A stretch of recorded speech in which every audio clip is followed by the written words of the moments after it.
with respect to China, and let's just take the example of Taiwan, there has been a long-standing agreement, essentially, between China, the United States, and to some degree the Taiwanese, which is to not change the status quo. Taiwan operates differently than mainland China does. China views Taiwan as part of China, but recognizes that it has to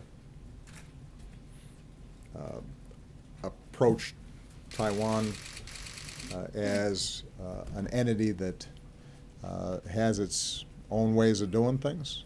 The Taiwanese have agreed that as long as they're able to continue to function with some degree of autonomy, that they won't charge forward and declare independence. And that status quo, although not completely satisfactory to any of the parties involved, has kept the peace and allowed the Taiwanese to be a pretty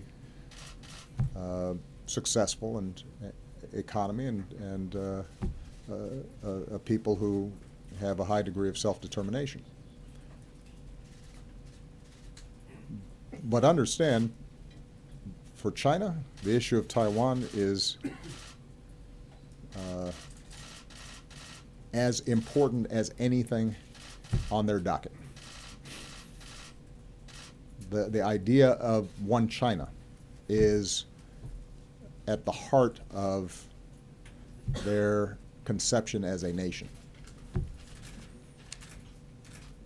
And so if you are going to upend this understanding, you have to have thought through what the consequences are, because the Chinese will not treat that the way they'll treat some other issues. They won't even treat it the way they treat issues around the South China Sea, where we've had a lot of tensions. This goes to the core of how they see themselves. And their reaction on this issue could end up being very significant. That doesn't mean that you have to adhere to everything that's been done in the past. It does mean that you got to think it through and have planned for potential reactions that they may engage in.